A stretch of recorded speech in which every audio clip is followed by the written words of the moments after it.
আজকে আপনি সহ আপনার গোটা চেলা চামুন্ডাদের উপরেই গজব এমনি এমনি আসে নাই। কত আলেমদের চোখের পানি আপনারা জড়িয়েছেন, কত মায়ের বুক খালি করেছেন, কত মানুষকে তাদের স্বজনদের জানাজায় পর্যন্ত আসতে দেন নাই, কত মানুষের ঘর বাড়ি আপনারা জ্বালিয়ে দিয়েছেন, কত মানুষের ঘর বাড়ি বুলডোজার দিয়ে সাতক্ষীরাকে শেষ করে দিয়েছেন। এক সময় আপনি নিজে এই ধরনের মানবতা বিরোধী ট্রাইব্যুনাল বানিয়ে যারা সারা জীবন মানবতার পক্ষে কাজ করেছে তাদেরকে মিথ্যা মামলায় সেখানে ফাঁসি দিয়ে দুনিয়া থেকে বিদায় করে দিয়েছে। তারা কেউ চোরের মতো পালিয়ে যায়নি, সবাই ছিল। এবং আরো আশ্চর্যের ব্যাপার হলো, আপনি যাদেরকেই মিথ্যা মামলা দিয়ে ফাঁসি দিয়েছেন তাদের প্রত্যেকের জন্য মানুষ প্রতিবাদ করেছে, এমনকি রাস্তায় বের হয়ে গুলির সামনে বুক পেতে জীবন দিয়ে দিয়েছে। কিন্তু আপনার জন্য আপনার কোনো চামচা বের হয়ে একটু আওয়াজ করার কোনো সুযোগও, জোরে বলেন, আছে? কোরআনের পাখি শহীদ আল্লামা দেলাওয়ার হোসেন সাঈদী রাহিমাহুল্লাহ, তাকে যখন মিথ্যা মামলায় ফাঁসির রায় দেওয়া হলো, আপনারা জানেন একদিনে বাংলাদেশে কত মানুষ শহীদ হয়েছে? কি বলেন আপনারা? আপনার জন্য তো একটা কুত্তাও দাঁড়াইল না আজকে। এখান থেকে শিক্ষা নেওয়া দরকার। জুলুম করলে মানুষ তো দূরের কথা। এবার একটা আয়াত মনে পড়লো, সম্ভবত এটা সূরা দুখানের আয়াত। আল্লাহ বলছেন জালেমদের জন্য মানুষ তো দূরের কথা, ফামা বাকাত আলাইহিমুস সামাউ ওয়াল আরদু ওয়া মা কানু মুনযারিন। এদের জন্য আকাশ জমিনের কেউ আহাজারি করে না, আকাশের কেউ করে না, জমিনের কেউ করে না। কিন্তু ভালো মানুষদের জন্য গোটা পৃথিবী, আসমান জমিনের সকলের দিল কাঁদে কি কাঁদে না? জোরে বলেন, কাঁদে কি কাঁদে না? আজকের এই ঘটনাটা সকলের জন্য একটা শিক্ষা। আমার দিকে তাকান, এই ঘটনাটা আমাদেরকে ইতিবাচক অনেক বার্তা দিচ্ছে। সেটা কি? ব্যক্তি সে যতই ক্ষমতাবান হোক, যতই সে ক্ষমতাবান হোক, মানুষের উপর জুলুম করলে এর বিচার একদিন না একদিন হবেই হবে। এবং আল্লাহর দেওয়া ওয়াদা সত্য না মিথ্যা? আল্লাহর দেওয়া ওয়াদা সত্য। আল্লাহ তো বলেছেন যে কোনো জালেমকে আমি জুলুমের প্রাপ্য না বুঝাইয়া দুনিয়া থেকে বিদায় করি না। আমরা গত 16-17 বছর, লাস্ট 1.5 বছর বাদ দেন, এর আগে আমরা যখন এই কথাগুলো মাহফিলে বলতাম, মানুষ মনে করতো এগুলো স্বপ্ন, এটা বাংলাদেশে সম্ভব নয়। কিন্তু আমরা বলেছিলাম রাত শেষে, যখন রাত শেষ হলে যেমন সকাল আসে, ঠিক তেমনি একদিন এই জুলুমের অবসান হয়ে একদিন মানবতা মুক্তি পাবে আর জালেম ধ্বংস হবে। কারণ এই কথাগুলো আমাদের নয়, এই ওয়াদাটা কার? জোরে বলেন, ওয়াদাটা কার? বর্তমানে যারা এখানে আছেন, বহু তালের মানুষ এখানে আছেন, আমি জানি। যে তালেরই মানুষ থাকেন না কেন, মনে রাখবেন ক্ষমতা এটা এমন এক জিনিস, বেশিরভাগ মানুষ এই জায়গায় গেলে নিজেকে কন্ট্রোল রাখতে পারে না। চেয়ার হলো এমন, এই যে আমি এখন চেয়ারে বসছি, আমাদের পরিস্থিতি হলো এমন, বেশিরভাগ মানুষের ক্ষেত্রে হয় এমন, যে যখন বসে চেয়ারে মনে হয় যেন উঠে যায় গিয়ারে, মাথা ঠিক থাকে না। একটা জিনিস খেয়াল করেন, আজকে এই চেয়ারে বসে আমি সহ মোট কথা বলেছেন 4 জন। কয়জন? চেয়ার কয়টা? একটা। মানুষ কয়জন? কেন এই কথা বললাম? চেয়ারে চিরকাল একজন ব্যক্তি থাকে না, চেয়ার ঠিক থাকে, ব্যক্তি পরিবর্তন হয়ে যায়। এমন কিছু করবেন না যাতে চেয়ার থেকে চলে গেলে মানুষ আপনারে জুতা দিয়া বাইরায়। মানুষ তার কর্মে বেঁচে থাকে। এটা আমি সকলের জন্য আমভাবে বলছি। হতে পারে আপনার স্কুলের চেয়ার, হতে পারে আপনার মাদ্রাসার চেয়ার, হতে পারে আপনার ইউনিয়ন পরিষদের চেয়ার, হতে পারে অন্য যে কোনো আদার সেক্টরের যে কোনো চেয়ার। মনে রাখবেন আপনি যেখানে আছেন ওখানে চিরকাল নাও থাকতে পারেন। এখানে আমি আর কয়েক মিনিট আছি, তারপরে আমি নাই। এই চেয়ারে বসে আমিও আউল ফাউল এমন কথা বলে যাওয়া উচিত নয় যে আমি চলে যাওয়ার পরে ফুলগাজীর মানুষ আজকে বা আগামীকালকে বলবে যে কোরআনের মাহফিলে এসে কি আবুল তাবুল জিনিস বলে গেল। এই চেয়ারেরও তো একটা আমানতদারিতা আছে না নাই? আছে। আমরা যে যে চেয়ারে থাকবো আমরা যেন সেখানে কোনো খেয়ানত না করি, কারণ জুলুমের প্রাপ্য আল্লাহ বুঝায় দেন। আজকে যার ব্যাপারে রায় দেওয়া হলো, কতগুলো মানুষের জীবন তার দ্বারা চলে গিয়েছে। কথা ঠিক না বেঠিক? আজকে আপনি সহ আপনার গোটা চেলা চামুন্ডাদের উপরেই গজব এমনি এমনি আসে নাই। কত আলেমদের চোখের পানি আপনারা জড়িয়েছেন, কত মায়ের বুক খালি করেছেন, কত মানুষকে তাদের স্বজনদের জানাজায় পর্যন্ত আসতে দেন নাই, কত মানুষের ঘর বাড়ি আপনারা জ্বালিয়ে দিয়েছেন, কত মানুষের ঘর বাড়ি বুলডোজার দিয়ে সাতক্ষীরাকে শেষ করে দিয়েছেন। এই পাপের ফল দুনিয়াতে ভোগ করতে হবে। এখন আবার আপনারা যারা আছেন আপনাদেরকেও বলছি, জুলুম থেকে মুক্তি পাওয়ার পরে কখনো আবার নিজেকে জালিমের ভূমিকায় অবতীর্ণ করবেন না। একই ওয়াজ আপনাদের প্রতিও। কিছুদিন আগে আপনি মজলুম ছিলেন, এখন আল্লাহ আপনাকে নাজাত দিয়েছেন, সুযোগ পাই আপনি আবার জালেম হয়ে যাইয়েন না। রাস্তায় রাস্তায় মানুষের পরে জুলুম করা শুরু করিয়েন না, নইলে আল্লাহর সুন্নত কিন্তু আপনার ক্ষেত্রেও প্রযোজ্য হবে। আল্লাহ কয়েকদিন কয়েক মাস আপনারা সুযোগ দিবেন, পরে যখন ধরবেন এমন শাস্তি দিবেন যা আপনি কল্পনাও করতে পারবেন না। ক্ষমতা পেয়ে যারা বিনয়ী হয় আল্লাহ তাদেরকে মর্যাদা বাড়িয়ে দেন, আর যারা অহংকারী হয় এদেরকে আল্লাহ তাআলা ভয়াবহ পরিস্থিতিতে ফেলেন। কখনো কোনো অবস্থায় অহংকার করা যাবে না, অহংকার করার কোনো যোগ্যতা আপনার নাই। আল কিবরিয়া উরিদাই, আল্লাহ বলেছেন এটা আমার চাদর। অহংকার হলো আমার চাদর, যে এটা নিয়ে টানাটানি করবে সে যেন আমার চাদর নিয়ে টানাটানি করছে। আল্লাহু আকবার। কোথাও কোনো জায়গায় কোনো ক্ষেত্রে খবরদার অহংকার করা যাবে না। আমি বলছিলাম 1 নাম্বার পাপের কথা। পাপটার নাম কি? সবাই কষ্ট করে বলেন, পাপটার নাম কি? এটার শাস্তি বাকি না নগদ? একদম নগদ। আরো আশ্চর্য লাগে কি জানেন?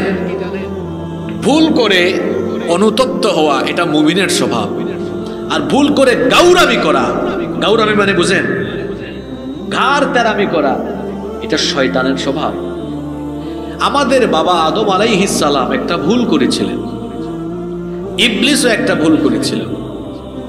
আদম আলাইহিস সালাম ভুল করার পরে বলেছেন কি বলেছেন জানেন না আপনারা? রব্বানা যালামনা আনফুসানা ওয়া ইল্লাম তাগফির লানা ওয়া তারহামনা লানাকুনান্না মিনাল। আল্লাহ আমি তো জুলুম করে ফেলেছি, তুমি মাফ না করলে যাব কোথায় আমি?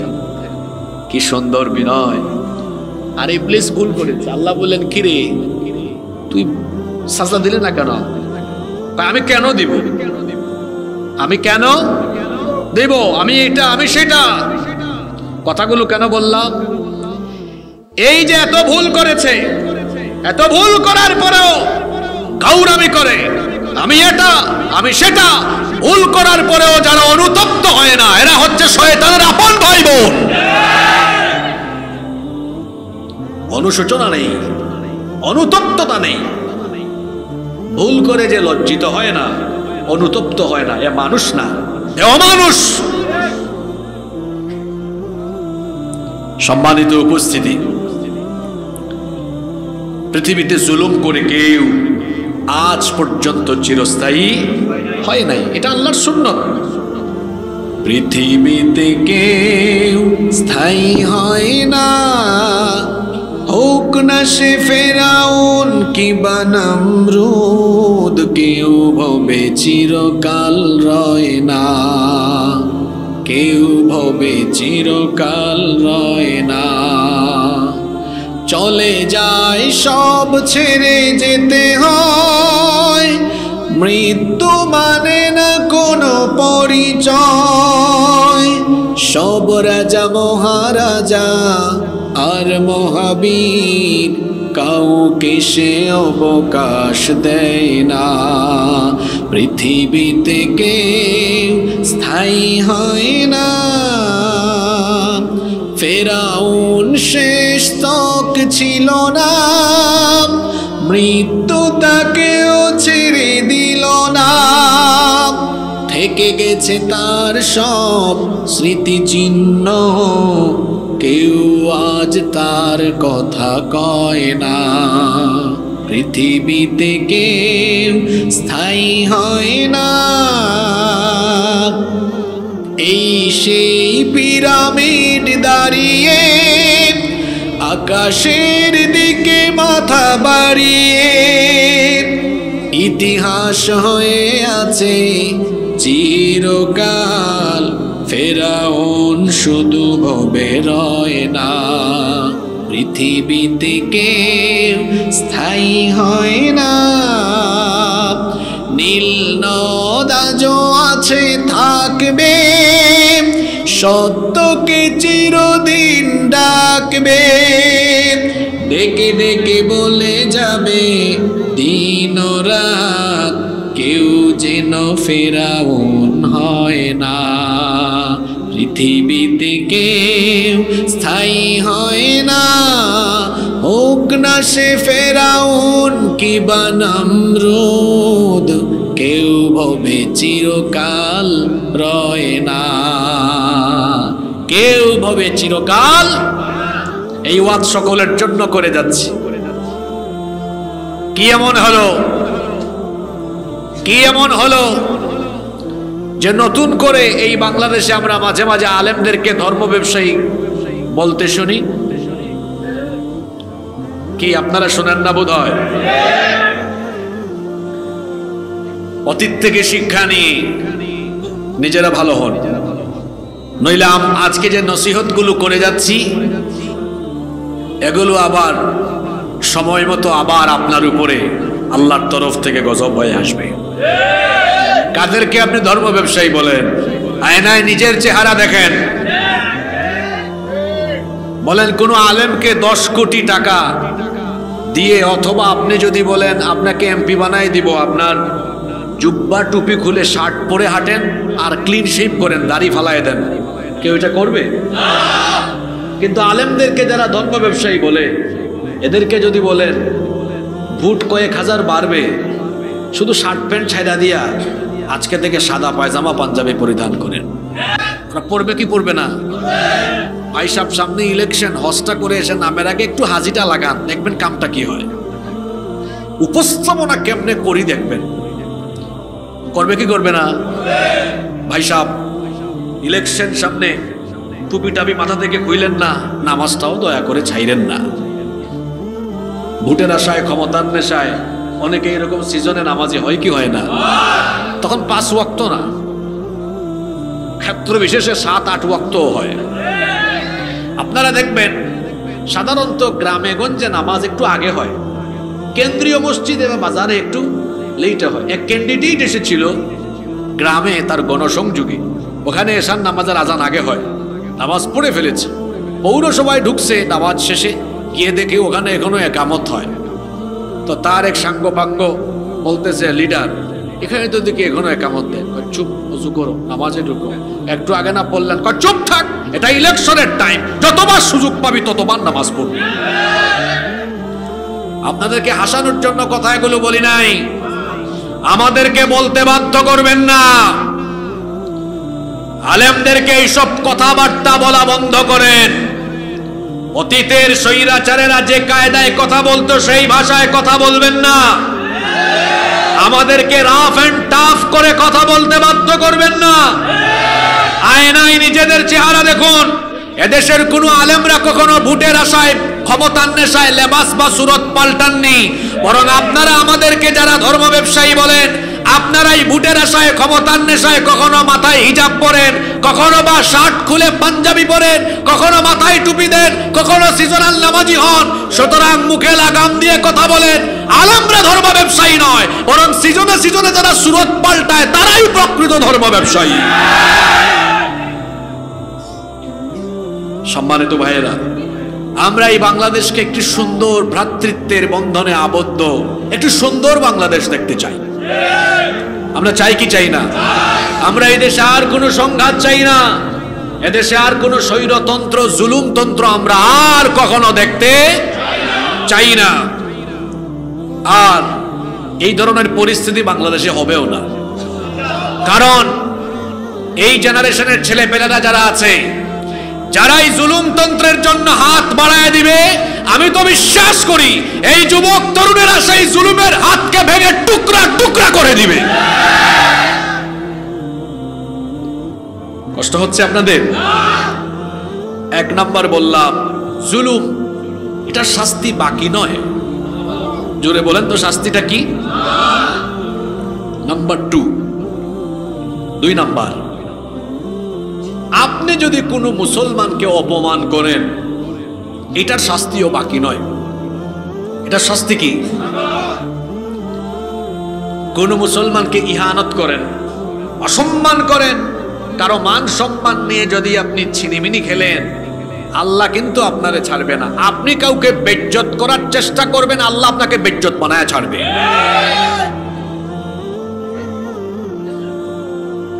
হাদিস শরীফ থেকে শোনাচ্ছি, আন ইবনে উমর রাদিয়াল্লাহু আনহুমা, আব্দুল্লাহ ইবনে উমর রাদিয়াল্লাহু আনহুমা হাদিসের বর্ণনাকারী সাহাবী, তিনি বলছেন, সাইদা রাসূলুল্লাহ, সবাই বলি সাল্লাল্লাহু আলাইহি ওয়াসাল্লাম, আল মিম্বার, আল্লাহর রাসূল মিম্বরে আরোহণ করলেন।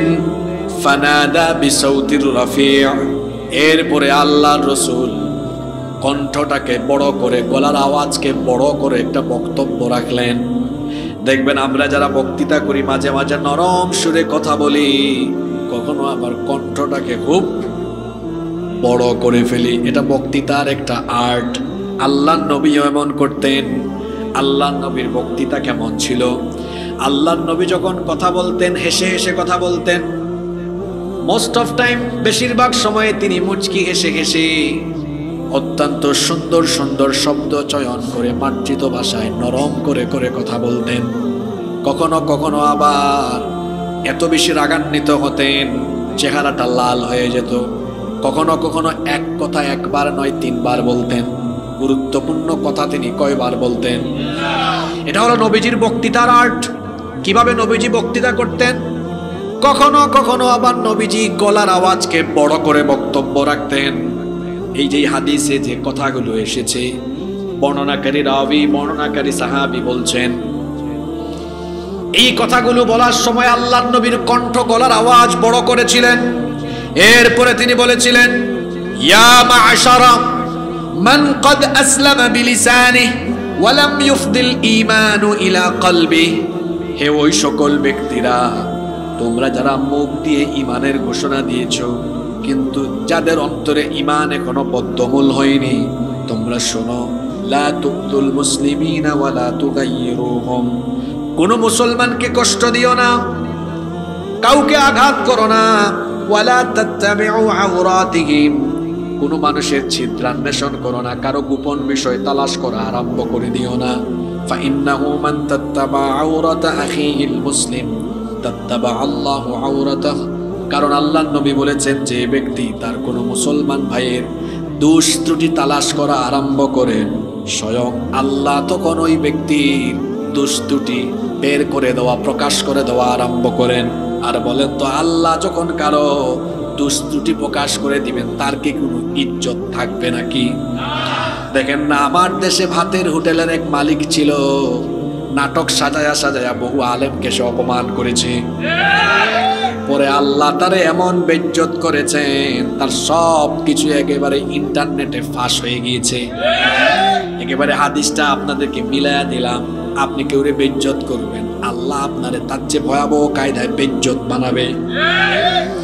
যারা আমার দেশে নিরপরাধ আলেমদেরকে হাতের মধ্যে দড়ি লাগায়া ডান্ডা বিড়ি পড়ায়া পড়ায়া আদালতে গরুর রশির মতো রশি পড়ায়া আদালতে হাজির করত।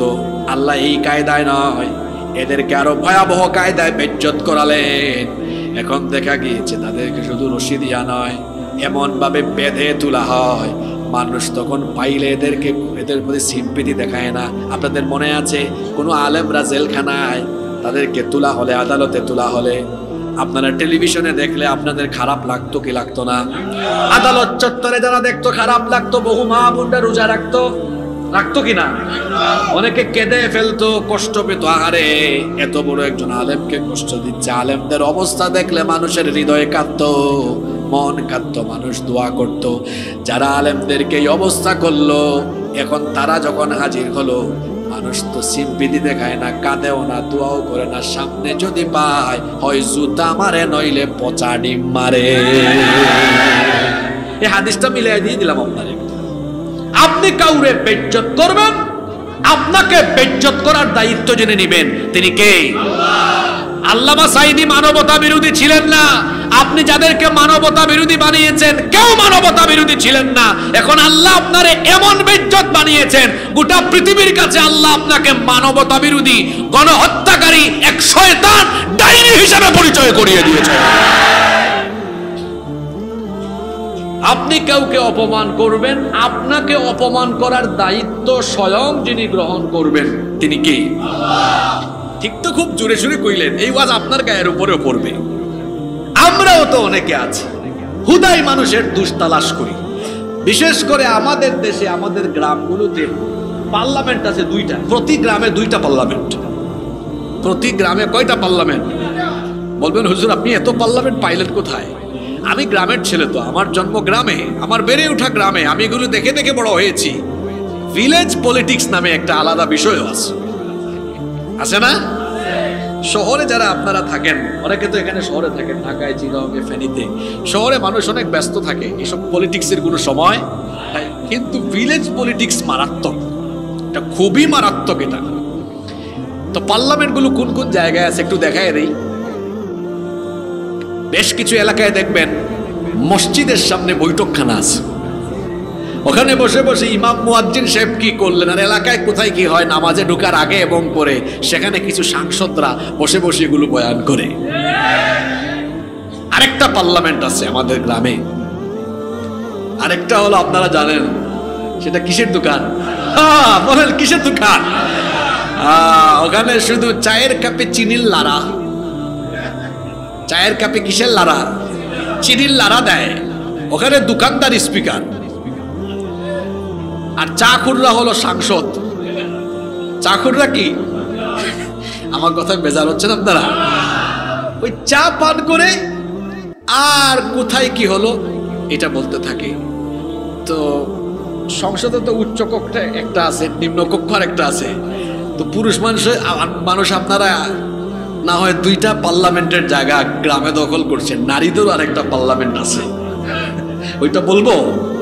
হ্যাঁ, ওইটা হচ্ছে বিভিন্ন গ্রামে এটাকে পুষ্কুনিও বলে, পুকুরও বলে। আপনারা কি বলেন? পুকুর। ওই পুকুরের মধ্যে বাড়ির নারীরা যদি একসাথে বসতে থালা বাসন মাঝামাঝি করে বা একসাথে হয়, বোন জানা তোমার ভাই এটা করছে, আরে এটা হচ্ছে, ওইটা হয়েছে, ওই ভাই। কথা ঠিক না বেটি?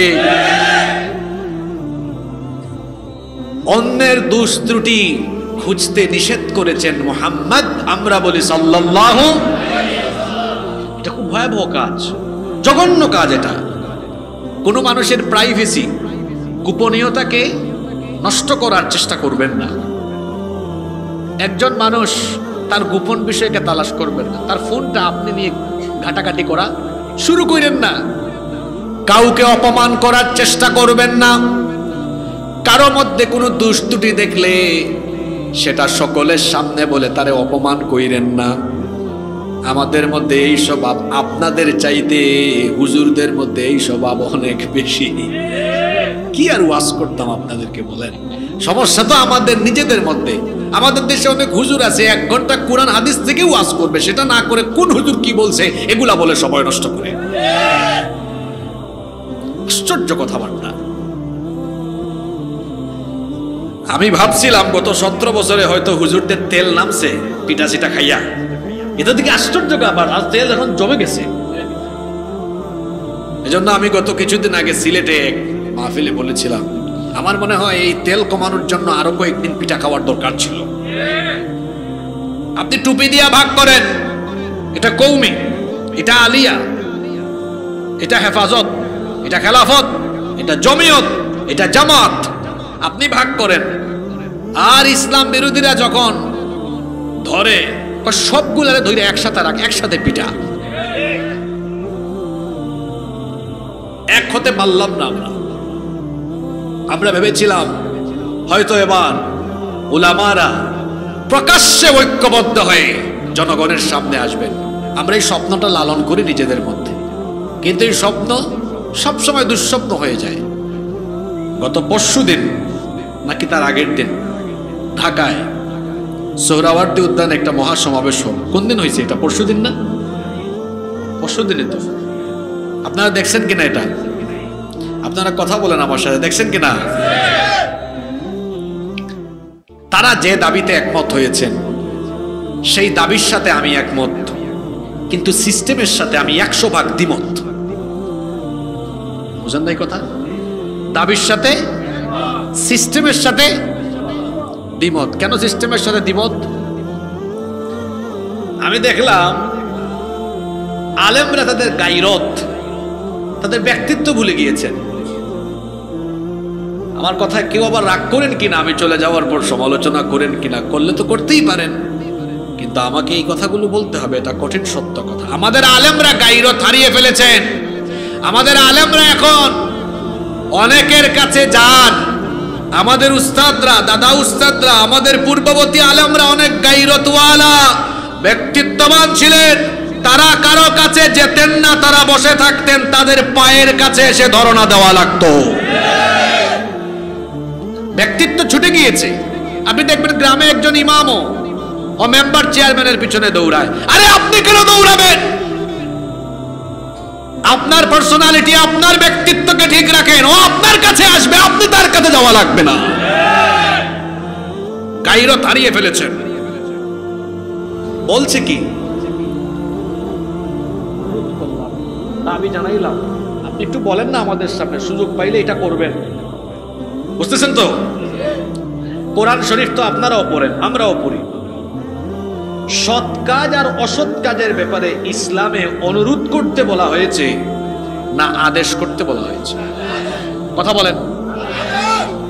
কোরআন শরীফে যত জায়গায় দেখবেন সৎ কাজ অসৎ কাজের ব্যাপারে অনুরোধ করতে বলা হয়নি, বলা হয়েছে কি আদেশ করতে হলে আদেশের জায়গায় থাকতে হয়। এখন আমার দেশে ইসলাম কি অনুরোধের জায়গায় না আদেশের জায়গায়? জোরে বলেন। কেমনে আদেশের জায়গায়? দেখে আপনি মদ বন্ধ করেন তো পারবেন না, আপনি সর্বোচ্চ অনুরোধ করছি, মাননীয় মাননীয় অনুরোধ করছি এটা বন্ধ করেন, মাননীয় কাদিয়ানীদেরকে কাফের ঘোষণা করুন, আমরা অনুরোধ করছি।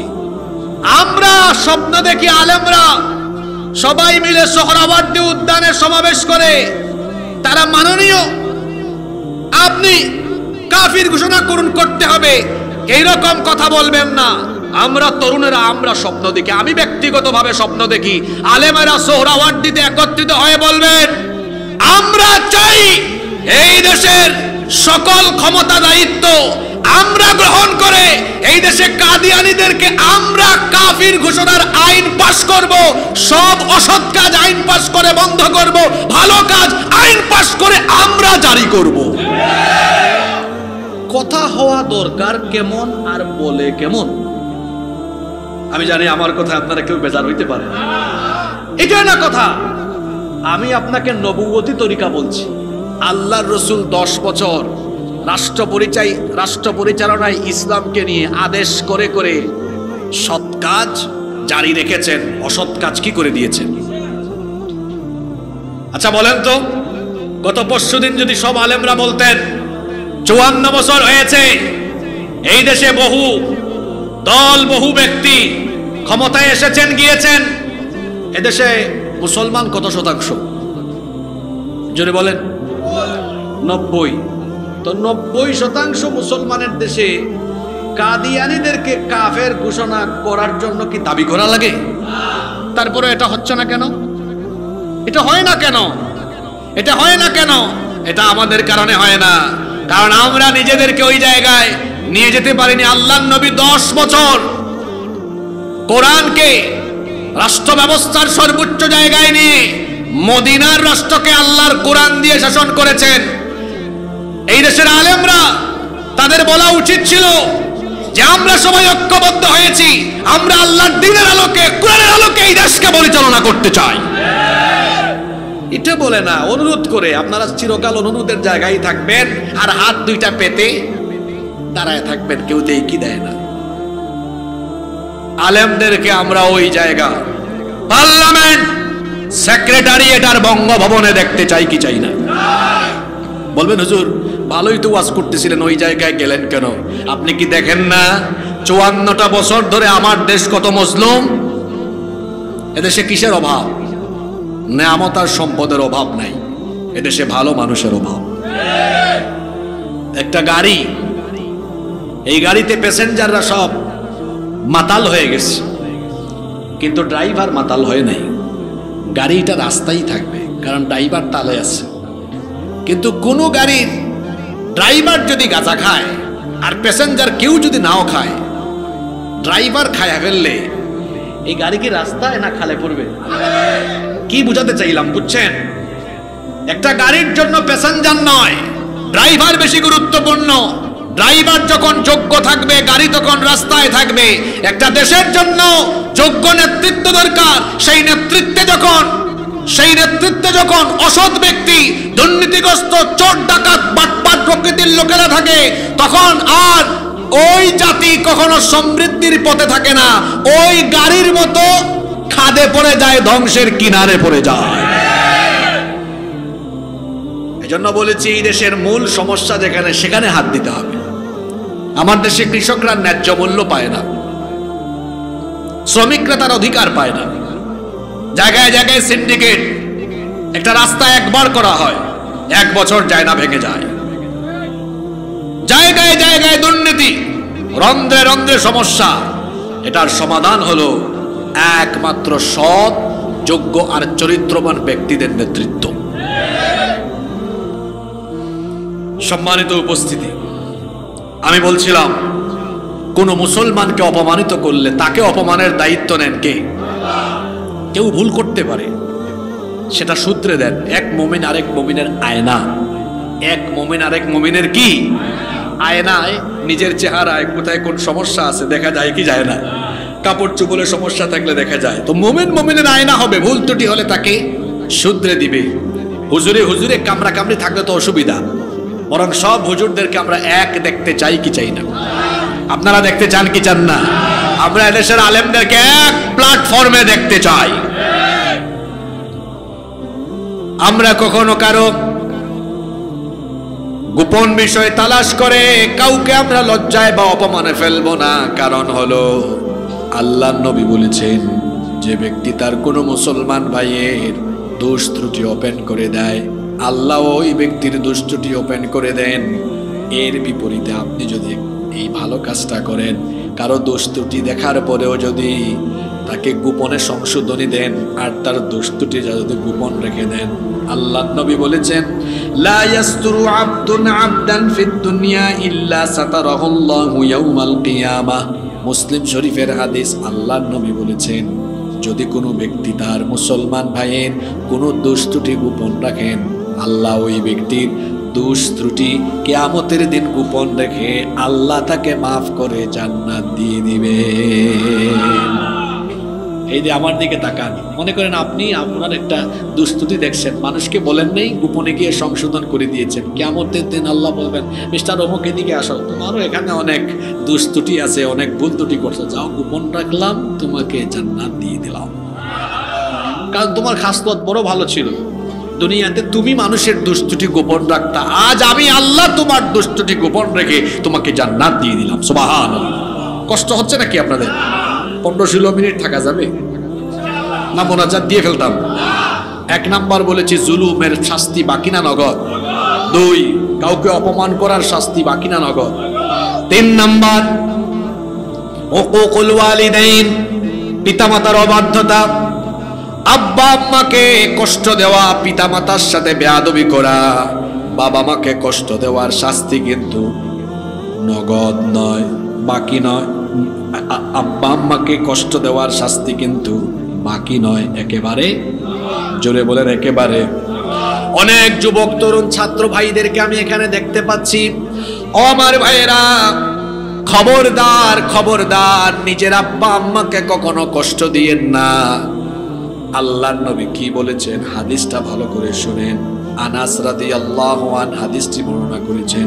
তিনি বলেছেন, রাসূল কারীম আমরা বলি সাল্লাল্লাহু আলাইহি ওয়াসাল্লাম বলেছেন, বাবানি মুআজ্জিলানি উকুবাতুহুমা ফিদ দুনিয়া, দুইটা পাপের দরজা এমন রয়েছে, এই পাপের দরজা দিয়ে যারা ঢুকবে, তার মানে এই দুইটা পাপ যখন কেউ করবে খুব তাড়াতাড়ি করে দুনিয়ায় তাকে যিনি শাস্তি দিয়ে দেন তিনি কে? একটা হচ্ছে আল বাগী, আল্লাহর সাথে বিদ্রোহ বা সীমা লঙ্ঘন করা। 2 নাম্বার হচ্ছে হুকুকুল ওয়ালিদাইন, পিতা মাতার অবাধ্য হওয়া। যারা আব্বা আম্মার সাথে বেয়াদবি করে, আব্বা আম্মার মনে কষ্ট দেয়, তাদেরকে দুনিয়াতে যিনি নগদ শাস্তি দেন তিনি কে? আব্বা আম্মাকে ধমক দিবেন না, গলার আওয়াজ বড় করে কথা বলবেন না, বেয়াদবি করবেন না, তারা কষ্ট পান এমন কিছু বলবেন না, এমন কিছু করবেন না। যদি আপনি এমন কিছু বলেন বা করেন, লিখে রাখেন, মাথায় রাখেন, দুনিয়াতে না খাইয়া আপনি মরবেন, বেইজ্জত হয়ে মরবেন। ইজ্জত থাকবে না, রিজিক থাকবে না, দুনিয়ায় কোনো সুখ থাকবে না, শান্তি থাকবে না। সংক্ষিপ্ত কথা যদি বলি, সকল রকমের সুখ শান্তি, সকল রকমের প্রশান্তি, সকল রকমের রহমত উঠায়া নিয়া আপনার জীবনটাকে যিনি বালা মুসিবত দিয়ে ভরপুর করে দিবেন তিনি কে? আল্লাহ আমাকে দেখাইছেন। হয়তো আপনাদের সামনে আল্লাহ প্রতিনিয়ত কথা বলাবেন দেখে আল্লাহ হয়তো ইচ্ছে করে এগুলো দেখাইছেন অভিজ্ঞতার জন্য। আল্লাহর কসম, আমি এমন কিছু ভাইকে দেখেছি, এমন কিছু ভাইকে দেখেছি খাইতে পারতেছে না, এখন জীবন তছনছ, রোগে সুখে শেষ, বালা মুসিবতে শেষ। আমার নিজের চোখে দেখা, তার মাকে তার বাপকে গালি দিয়েছে, তার মাকে তার বাপকে কষ্ট দিয়েছে। আল্লাহ তার জীবনটাকে বালা মুসিবতে একদম ভরপুর করে রেখেছেন। খবরদার, আব্বা আম্মাকে কখনো কষ্ট দিবেন না। যদি বাবা মাকে কখনো কষ্ট দেন, বলে গেলাম আজকে আপনার জীবনটাকে অশান্তির বন্যায় আল্লাহ ভাসিয়ে দিবেন। অশান্তির বন্যা, অশান্তি, শান্তি পাবেন না আপনি।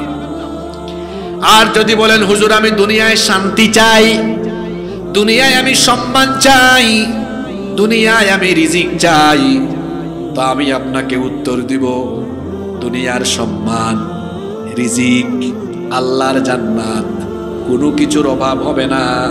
আল্লাহর নবী বলেছেন, মান সাররাহু আইয়াবসুতা লাহু ফি রিজকিহি আও ইউনসালাহু ফি আথরিহি ফালইয়াসিল রাহিমা ওয়া আযামুর রাহিমি আল ওয়ালিদান।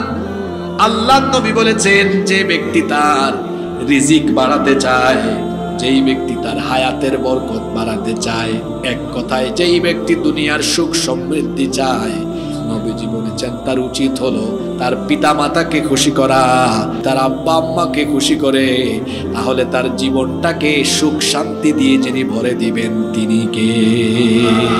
দুনিয়ায় যারা বড় হয়েছেন, সফল হয়েছেন, মা বাবার দোয়ায় হয়েছে। মা বাবার দোয়া ছাড়া কারো জীবন সফল। ছাত্র ভাইরা এদিকে তাকাও, যুবক তরুণ ভাইরা তাকাও, ভাইরে যাদের মা বাবা জীবিত আছে তারা তো বড় নিয়ামত প্রাপ্ত। কারণ হলো জান্নাত হাসিলের জন্য অত দূরে আমাদের যাওয়ার দরকার নাই, কারণ আমাদের আব্বা আম্মার পায়ের তলায় আল্লাহ তার জান্নাত রেখে দিয়েছেন। সুবহানাল্লাহি ওয়া বিহামদিহি। এজন্য আমি আমার যুবক ভাইদেরকে অনুরোধ করছি, বাবা মার সাথে কথা বলার সময় কেমনে বলবেন? কোনো সময় গলার আওয়াজ বড় হবে না, সফট ভয়েসে কথা বলবেন, একেবারে সফট ভয়েসে, নরম ভয়েসে কথা বলবেন। আল্লাহ শিখিয়েছেন, وَقُلْ لَهُمَا قَوْلًا كَرِيمًا, সম্মানজনক ভাষায় মা বাবার সাথে কথা বলো। وَلَا تَنْهَرْهُمَا, ধমক দিয়ে কখনো কথা বলো না। ফালা তাকুল্লাহুমা উফ, বিরক্ত হয়ে কখনো উফ শব্দ পর্যন্ত বলো না। পিতামাতা হলো সন্তানের জন্য সবচেয়ে বড় নেয়ামত। আব্বা আম্মা যদি আপনার উপর খুশি হয়ে যান, আপনার উপর যিনি খুশি হয়ে যাবেন তিনি কে? অনেক ব্যাককল আছে পিতামাতাকে ভাগ করে, তার মতো ব্যাককল তো আর পৃথিবীতে নাই। এক পরিবারে 3 ভাই, তারা একবার ঘরোয়া মিটিংয়ে বসেছে। এই কথাটা অনেকের গায়ে যদি লাগে আমাকে দয়া করে মাফ করে দিবেন। 3 ভাই এক পরিবারে, একবার তারা মিটিংয়ে বসছে। বড় ভাই বলতেছে ছোট 2 ভাইকে, এই মেজো ভাই ছোট ভাই, চলো আব্বা আম্মাকে আমরা ভাগাভাগি করে খাওয়া দাওয়া চিকিৎসার দায়িত্ব নিই। আমি 1 মাস, তুমি 1 মাস, তুমি আর 1 মাস, এভাবে মাসে মাসে পালা বদল হবে। মেজো ভাই বলতেছে বড় ভাই 1 মাস 1 মাস না করে চলেন সিস্টেমটা এমন করি, 4 মাস 4 মাস 4 মাস, তাহলে 1 বছরের কারবার শেষ। এইভাবে পালা বদল হবে। ছোট ভাই এগুলো শুনতেছে, এরপরে বলছে ভাই আমি তো আপনাদের ছোট, আমি আপনাদের দুজনের কাছে একটা দাবি করি। হ্যাঁ দাবি করো। আমি চাই আব্বা আম্মার খাবার দাবার দেখাশোনা, তাদের ভরণ পোষণ চিকিৎসা সব দায়িত্ব আমি একা নিতে চাই, যদি আপনারা রাজি হন, এটা আমার দাবি।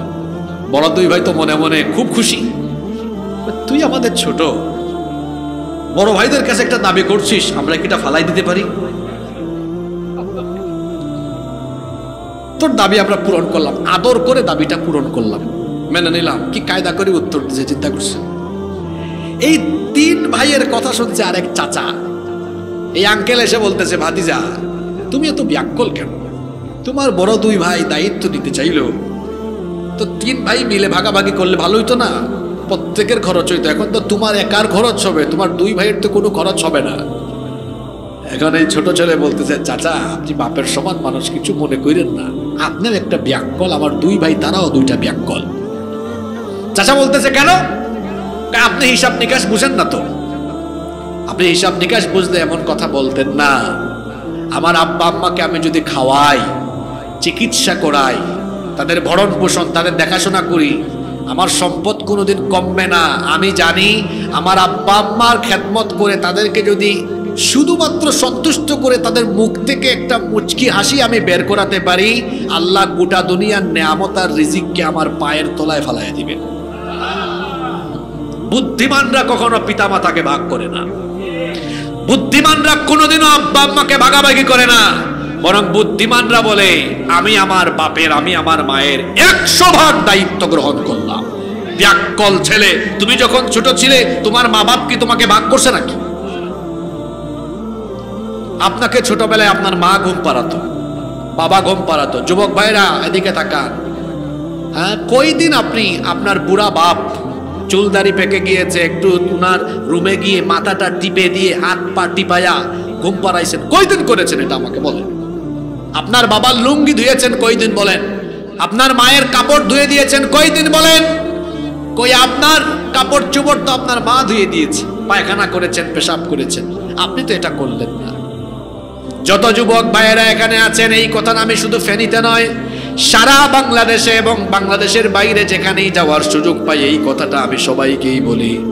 আমি নিজেও এই কথাটার উপর আমল করি, আমিও এটা আমল করি। যুবক ভাইদেরকে এই কথাটা আমি বলছি, আপনার বাবা মাকে আপনি ঘুম পাড়াবেন, বলবেন বাবা, বলবেন মা ছোটবেলায় আমাকে আপনি যেমন ঘুম পাড়াতেন, এখন তো আপনি বয়সের ভারে নজ্জ, কত রকম শারীরিক সমস্যা, আপনার ঘুম আসে না, আমি আপনার মাথাটা টিপে দেই, হাত পা টিপে দেই, দেখবেন আপনার আরামে ঘুম চলে আসবে। বাবা মা রাজি হবে না, কিন্তু আপনি জোর করে থাকেন, বাবা মাকে এইভাবে করে ঘুম পাড়ান।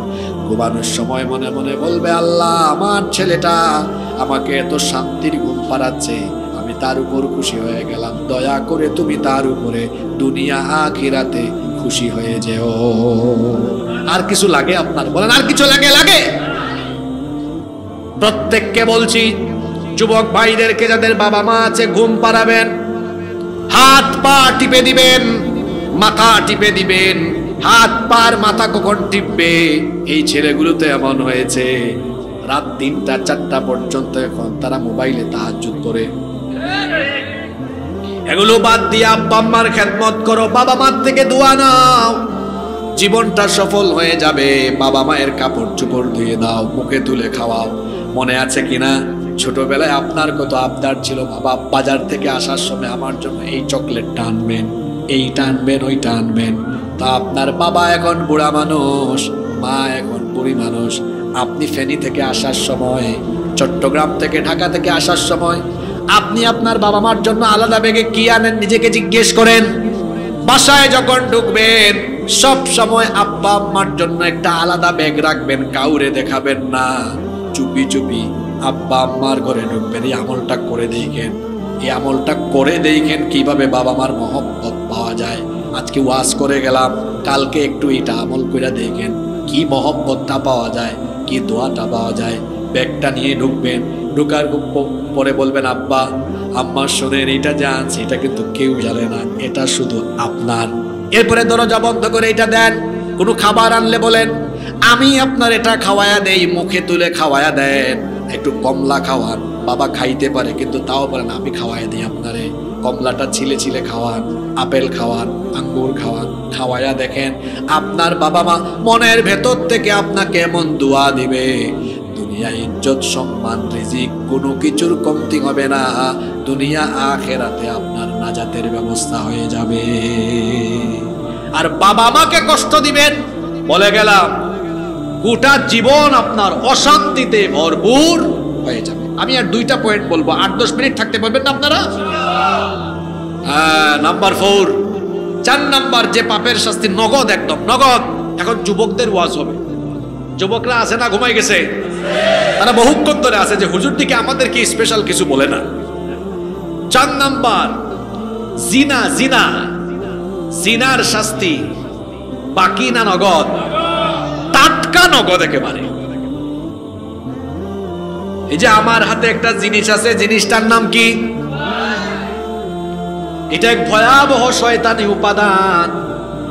বর্তমান সময়ে যুবকদের চরিত্র ধ্বংস করার সবচেয়ে বড় শয়তানি উপাদানের নাম হলো এই মোবাইল। একটু আগে একটা কথা বলছিলাম, অনেকে হেসে দিয়েছেন। বলছিলাম এখনকার বেশিরভাগ যুবকরা রাত 3টা-4টা পর্যন্ত মোবাইলে তাহাজ্জুদ পড়ে। কথাটা কিন্তু মিথ্যা নয়, 100 ভাগ একেবারে খাঁটি সত্য কথা।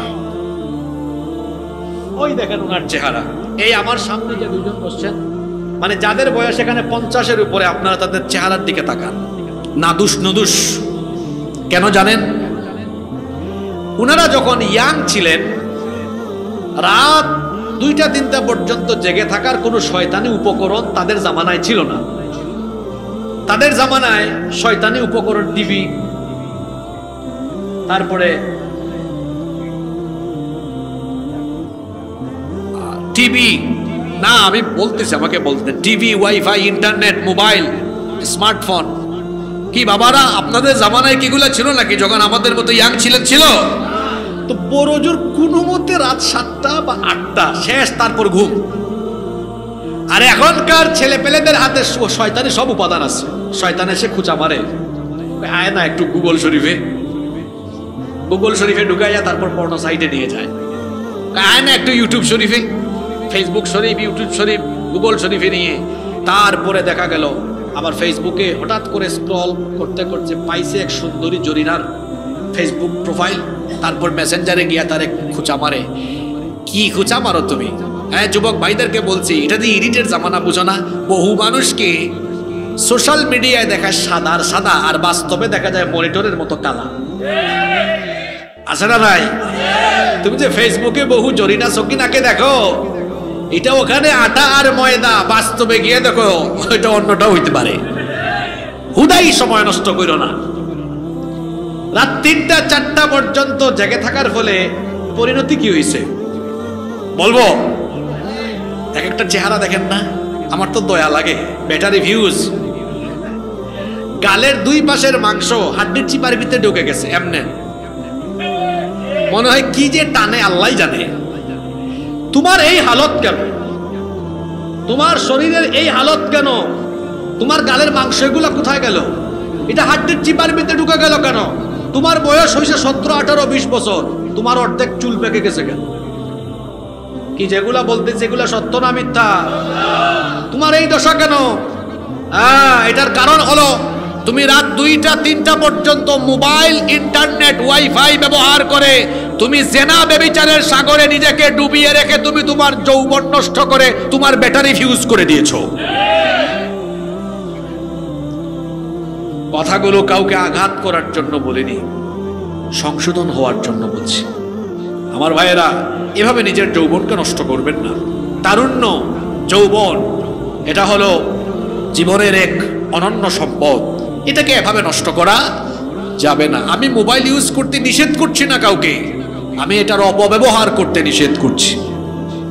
এত রাত পর্যন্ত কি আছে যে আপনি পড়ে থাকেন? 3টা 4টা পর্যন্ত থাকে, পরে কি হয় জানেন তো? ঘুমাইছে 4টার সময়, সকালে উঠতে পারে না তাড়াতাড়ি, ফজরও নাই, ঘুম থেকে উঠে 11টায় 12টায়, সকালের নাস্তা করে না। আপনারা জানেন যারা টাইম মতো খায় না এদের কিন্তু পেটে অনেক ধরনের সমস্যা হয়, লিভারের সমস্যা, বিশেষ করে গ্যাস্ট্রিক তো হবে। আর যাদের গ্যাস্ট্রিক আছে, শোনেন, যাদের গ্যাস্ট্রিক আছে এদের কোষ্ঠকাঠিন্যের সমস্যা আছে। কোষ্ঠকাঠিন্য মানে বুঝেন তো, হেড অফিসের টাইম ঠিক নাই, কোনোদিন সকালে, কোনোদিন রাতে, কোনো সময় 2 দিন বন্ধ। কিন্তু 2 দিন যদি বন্ধ থাকে তো মাহফিলে ঢুকলে মাহফিলের পরিবেশ শেষ করে দিবে। আপনাদেরকে হাসানোর জন্য এই কথাগুলো বলছি না আমি। এই ছেলেটার এই পরিস্থিতি হয়েছে কেন? 1 নাম্বার ঘুমের ব্যাঘাত। ঘুমের ব্যাঘাত থাকলে দেখা যায় সব ভারসাম্য নষ্ট হয়ে যায়, শারীরিক সমস্যা, খাবারের সমস্যা, কোষ্ঠকাঠিন্য সমস্যা, গ্যাসের সমস্যা, এক কথায় যৌবন ফিউজ। যার যৌবন ফিউজ তার জীবনও ফিউজ। জীবনের শ্রেষ্ঠতম সম্পদ এই যৌবনকে এভাবে নষ্ট করে দিয়েন না ভাই। জেনা ব্যভিচারের সাগরে ডুব দিয়ে নিজের যৌবনটাকে নষ্ট করে দেওয়া যাবে না। বলছিলাম এই জিনার শাস্তিও নগদ, এটা বাকি নয়।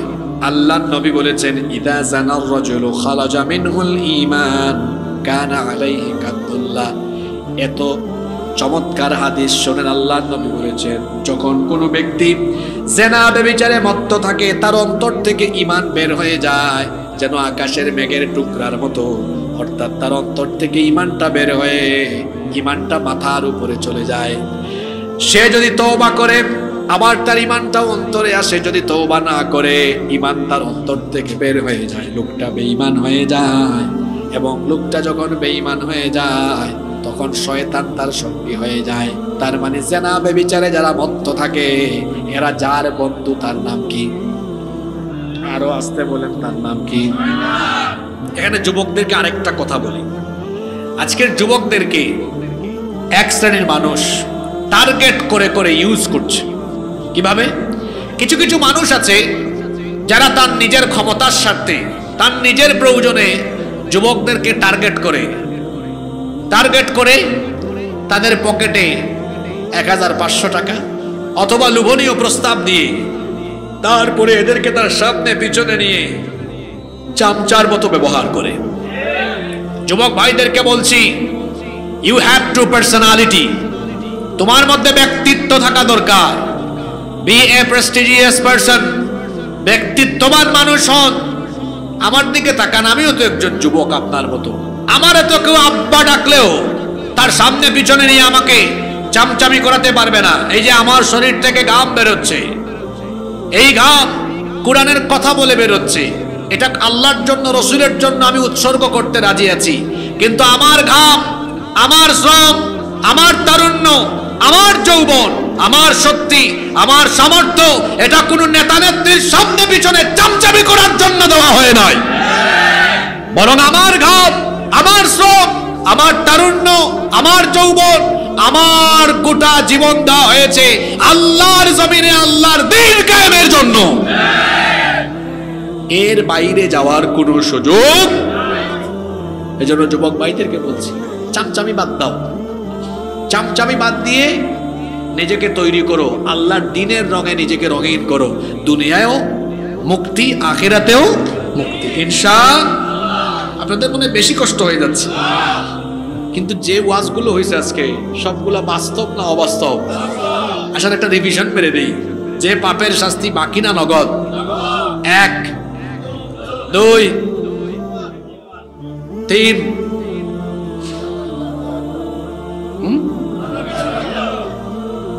মাতা পিতার অবাধ্য, 4 জিনা ব্যভিচার 5, এটা আরো বড় জরুরি বিষয়। হারামখোর, যারা হারাম খায়, সুদ খায়, ঘুষ খায়, দুর্নীতি করে, চুরি করে, বাটপারি করে, ডাকাতি করে, মানুষের হক নষ্ট করে, অন্যায়ভাবে অবৈধ পন্থায় অবৈধ তরিকায় হারাম উপায়ে যারা উপার্জন করে, হারামখোরদের শাস্তি বাকি না নগদ? কেমনে নগদ সেটা ভালো করে বলি। মানুষের মুখের খাবার কেড়ে নিয়েছে, দুর্নীতি করেছে, জুলুম করে করে, অন্যায় করে করে, অবৈধ পথে টাকা পয়সা উপার্জন করেছে, খাইতে পারে না তো। এই হারামখোরের সামনে অনেক খাবার, এই ইনসুলিনটা আন, এই ওইটা আন, ওইটা আন। হুজুর এত ট্যাবলেট খাই ডেইলি, খাবারের রুচি নাই, খাইতে পারি না। আইটেম তো অনেকগুলা, কিন্তু খাইতে। এই আমজদ হাটের রিক্সাওয়ালা বসান শুধু এই টেবিলে, একদম সোফা করে ফেলবে। এত রুচি তার মুখে আল্লাহ রেখেছে। কেন এর মুখে এত রুচি কেন জানেন? এর মুখে এত রুচি কেন জানেন? কারণ তার শরীরটা কি আছে? হালাল। হালাল তার কাছে আলু ভর্তাও মজা লাগে, ডালও মজা লাগে। আর হারামখোরের মুখে রুচি নাই। কেন রুচি নাই জানেন? ও অনেক ব্যক্তি, এই মানুষটা অনেক ব্যক্তির মুখের খাবার কেড়ে নিয়েছে। এই জন্য আল্লাহ তাআলাও তার জিহ্বার স্বাদ কেড়ে নিয়েছেন। হারামে কোনো আরাম নাই। এমন এমন রোগ আল্লাহ দিবে, চিকিৎসাও পাওয়া যাবে না। হারাম পন্থায় যারা উপার্জন করে, এদের কোনো ইবাদত বন্দেগী আল্লাহর দরবারে কবুল হয় না, দোয়া কবুল হয় না, ইবাদত কবুল হয় না। ইবাদত এবং দোয়া কবুলের পূর্ব শর্ত হলো কি? খাওয়া, হালাল খাওয়া। মনে রাখবেন বাবারা, ভাইয়েরা, হারামে নাই কোনো আরাম। যারাই হারাম খাবে, আমি গত 2 মাস আগে সৌদি আরব গেলাম। মক্কা শরীফে এক ভাই আমার সাথে এই বিষয়ে কথা বলতেছে। তো সে তার জীবনের একটা ঘটনা আমাকে শেয়ার করছে। বলতেছে, ভাই একবার শয়তান আমারে ধোঁকা দিয়েছে, আমার কফিলের কাছ থেকে 3000 রিয়াল মেরে দিয়েছি। কত রিয়াল? 3000 রিয়াল, অনেক টাকা তো, প্রায় লক্ষাধিক। আমি তো খুব খুশি যে আমার কফিলকে মেরে দিলাম। কিন্তু আমি বাসায় আসা মাত্রই বাড়ি থেকে বাংলাদেশ থেকে ফোন আসছে যে আমার আব্বা হসপিটালে গিয়েছেন, এই মুহূর্তে তার অপারেশন হবে, অপারেশন টেস্ট এবং যাবতীয় সবকিছু সহ এই মুহূর্তেই টাকা লাগবে 3 লাখ। আমি পরে চিন্তা করলাম, মারলাম 1 লাখ, গজব আসতে আজ কয় গুণ বেশি। জুড়ে বলেন কয় গুণ? এটা বাস্তব ঘটনা শোনাইলাম। হারামে কোনোদিন আরাম। আপনি হারাম খাবেন, আপনার বউ বাচ্চার উপর দিয়ে, আপনার উপর দিয়ে গজব চলে যাবে। অনুরোধ করছি, হারাম খাওয়া ছেড়ে দিতে হবে। আজকে এমন 5টা গুনার কথা বলেছি, এই 5টা গুনাহ আমাদের সমাজে কম না বেশি? এগুলো যদি আমরা ঠিক করতে পারি, বিশেষ করে সর্বশেষ পয়েন্ট যেটা বললাম আর 3 নাম্বার যেটা বললাম, এটা বেশি জরুরি। 5 নাম্বারটা বলছি হালাল খাওয়া, 3 নাম্বারটা বলছি আব্বা আম্মার খেদমত করা। এই কথাগুলো আমাদের জন্য খুব জরুরি বিষয়। এগুলো হারাম খাওয়া বাদ দিতে হবে। আজকের দুনিয়ায় হালাল খাওয়া চ্যালেঞ্জের ব্যাপার, কারণ এখন হালালে হারাম ঢুকে যাচ্ছে। বলবেন কিভাবে হালালে হারাম ঢুকে? চাকরি করছে, চাকরি তো হালাল এটা, কিন্তু দেখা যায় ডিউটি 9টা থেকে 4টা, প্রতিদিন কায়দা করে লেট করে যায় 9:30টায়। তাহলে এই যে ফাঁকিবাজি করে করে মাস শেষে নিল, হালাল না হারাম? তো ব্যবসাও তো হালাল, ওই ব্যবসাতেও হারাম ঢুকে যায়। কিভাবে? টাইলসের দোকান দিয়েছে, এ ক্যাটাগরি বি ক্যাটাগরির টাইলস আছে না, দিচ্ছে বি ক্যাটাগরির টাইলস দিয়ে, বলে ভাই আল্লাহর কসম এটা এ ক্যাটাগরির টাইলস। কামটা হয়েছে কি এখন? হালাল না হারাম? এভাবে করে হালাল ব্যবসা করে অনেকে মিথ্যা বলে প্রতারণা করে হারাম মিশ্রণ করে ফেলে। আল্লাহ আমাদেরকে হেফাজত করেন। আজকে যে 5টা পাপের কথা বলেছি, জুলুম, কারো মান সম্মান নষ্ট করা, আব্বা আম্মার সাথে বেয়াদবি করা, তারপর 4 নাম্বার কি বলেছি? জিনা ব্যভিচারে লিপ্ত হওয়া, 5 হারাম খাওয়া। এই পাপগুলোর শাস্তি আখিরাতে তো হবেই, কিন্তু এটা স্টার্ট হবে, শুরু হবে কোথা থেকে? এইগুলো বাকি না নগদ? আল্লাহ এই নগদ শাস্তি যে পাপগুলোতে হয়, এই পাপগুলো থেকে তুমি আমাদের সবাইকে হেফাজত করো। যুবক ভাইদেরকে অনুরোধ করে যাচ্ছে, খবরদার আমার ভাইয়েরা, পিতামাতাকে কষ্ট দিবেন না, কোনো মানুষের হক নষ্ট করবেন না, জিনা ব্যভিচারে লিপ্ত হবেন না, কোনো ধরনের অন্যায়ের সাথে আমরা যুক্ত হব না, বরং নামাজি হব, আলেম ওলামাদের সাথে থাকবো, আলেম ওলামাদের সোহবতে থাকবো, কোরআন সুন্নাহর সাথে থাকবো, আল্লাহর দ্বীনের রঙে রঙিন হয়ে আমরা আমাদের জীবন গঠন করব। আল্লাহ তাআলা আমাদেরকে সেই তৌফিক দান করুন।